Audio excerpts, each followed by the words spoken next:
वो कोयरी के बाद हमारी आबादी, कोयरी लोगों के बाद, कोयरी भाइयों के बाद, क्योंकि वो 1 नंबर पे है, उनकी आबादी 65,000 है और हम लोग 2 नंबर पे है, हमारी आबादी 55,000।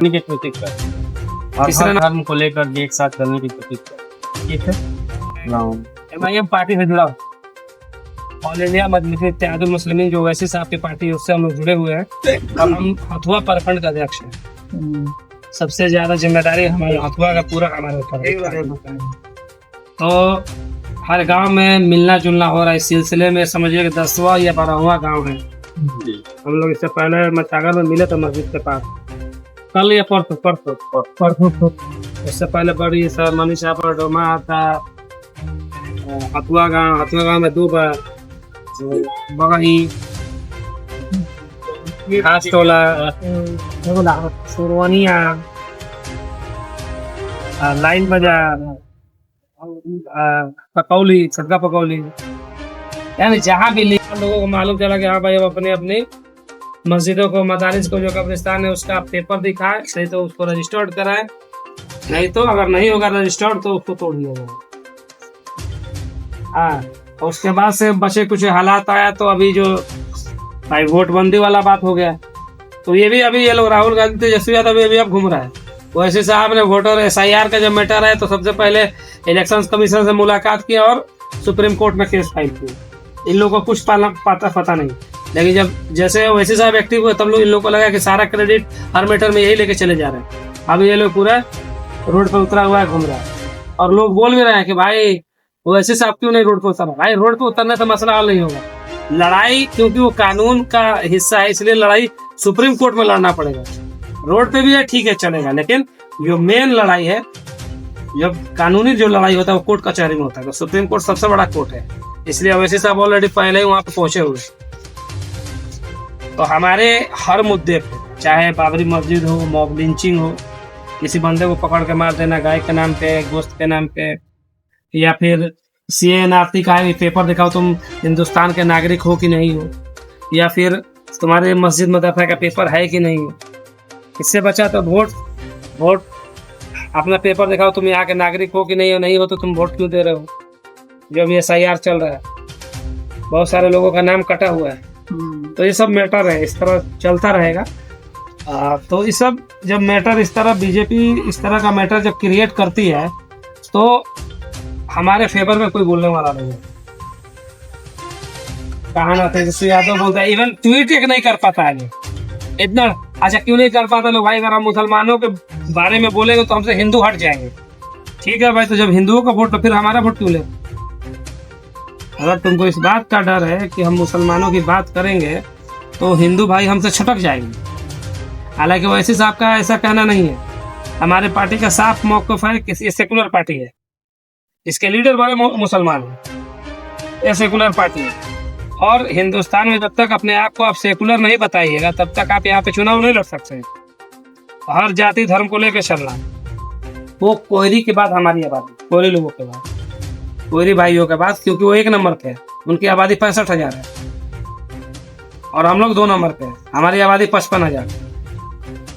तीसरे नंबर पे हमारे दलित भाइयों के जो जिनको हरिजन या अपने लैंग्वेज में चमार हम लोग बोलते हैं, उनकी आबादी है 20,000। और चौथे नंबर पे आबादी है जो CM बनने के रेस में सबसे आगे है यादव, उनकी आबादी है 12,000, 10 से 12,000।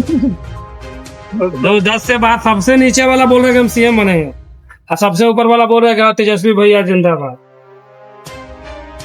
तो ये हम लोग के लिए शर्म की बात है, क्योंकि इसके बारे में हम लोगों ने गौर फिक्र किया ही नहीं। अब जब सरकारी जो जातीय जनगणना हुआ आप लोग को मालूम होगा, तो जब सर्वे आया, जो रिपोर्ट आया कि किसकी कितनी आबादी है, लोगों को समझ में आया तो बोला भाई तो मुसलमान सबसे आगे, लेकिन पॉलिटिक्स में सबसे पीछे। ऊपर से हमारे पहले के जो उलमा लोग हैं वो बोले भाई ये सबसे गंदा चीज, इसमें जाना ही नहीं चाहिए। इसका नतीजा हुआ कि हमारी मस्जिदें टूटी, हमारे जान माल का नुकसान हुआ, और जिसको जहां दिल किया पटक के मार दिया। इसका नतीजा भाई पॉलिटिकल पावर नहीं है तो आप खत्म है। हम लोग इस मस्जिद को लाखों रुपया बड़ा मुश्किल से बना है, हमको मालूम है इस काम का वही बड़ा कहाँ चंदा हुआ होगा, इस कितने गांव में हुआ होगा, और 2 झटके में कानून लाके तोड़ दिया।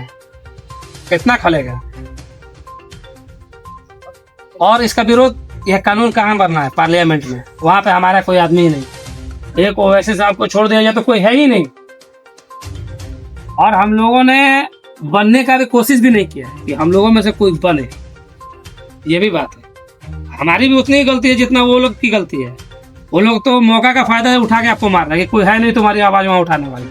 और हम लोग उसके बाद भी नहीं जग रहा, हम लोग फिर भी जल लगे हुए कि भाई तेजस्वी भैया जिंदाबाद, राहुल गांधी जिंदाबाद। है ना, हकीकत तो यही है। और ना हमारी आबादी कम है, ये भी है कि हम कमजोर है, ये भी नहीं है।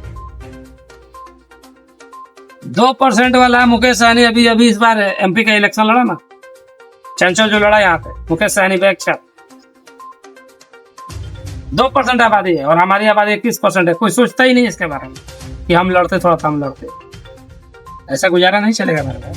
सबको मुत्तहिद होके काम करना पड़ेगा, अकल लगाना पड़ेगा। कानून आपके खिलाफ या आपके फेवर में पार्लियामेंट में बनता है, वहाँ पे आपका नुमाइंदा होना चाहिए, आपका बंदा होना चाहिए। अगर कोई मस्जिद के खिलाफ कानून बना रहा है तो वहाँ पे खड़ा होकर बोलेगा भाई ये कानून नहीं चलेगा, नहीं बनना देंगे। आप लोग पार्लियामेंट में देखते हैं वॉकआउट। मेरा नाम नौशाद अंसारी पड़ेगा और गुड्डू के नाम से भी लोग जानते हैं। मैं पचपड़ा पंचायत का निवासी हूँ, एक सिरोनिया गाँव है। और मैंने पहले कुछ पार्टियों में काम कर चुका हूँ, जैसे कि राजद में भी छात्र नेता के प्रखंड अध्यक्ष रह चुका हूँ अथवा से। अल्पसंख्यक प्रकोष्ठ के जिला अध्यक्ष भी रह चुका हूँ मैं VIP पार्टी का। तो हमने बहुत सारा संघर्ष किया इसी उम्र में, इसी एज में, चारों तरफ पढ़ते लिखते अपना बिजनेस भी देखते थे। हमने समाज में देखा, पार्टियों में देखा कि हम लोगों का जगह कहीं नहीं है अपना छोड़ करके। तो बहुत टाइम मैंने जो भी एज है उसी में गंवा दिया मैंने। सब चीज़ देखते हुए लास्ट में हमको पता चला, पता भी था पहले से कि हम लोगों का पार्टी MIM 2015 में यहाँ पे एंट्री बिहार में करता हूँ, फिर भी उस पर ध्यान ना देते हुए फिर इस इलेक्शन में हमने ध्यान दिया, बात किया, पार्टी के लोगों से बात किया कि हम लोग का जगह कहीं नहीं है अपना छोड़ करके। हमने खुर्शीद भाई से मिला और हमारे अनस भाई हैं जो, और फरहान भाई हैं जो हमारे जिला अध्यक्ष हैं। सभी से बात करने के बाद हम यहाँ मिले, खुर्शीद भाई से बात किया और पार्टी से जुड़ा। और बहुत बढ़िया हमको इज्जत सम्मान हर गांव हर देहात में हम लोग मीटिंग कर रहे हैं। तो ये एक मिसाल बन रहा है कि एक दूसरे को जा कर के जब हम लोग बात कर रहे हैं तो जुड़ रहे हैं, एक दूसरे को जोड़ा जा रहा है।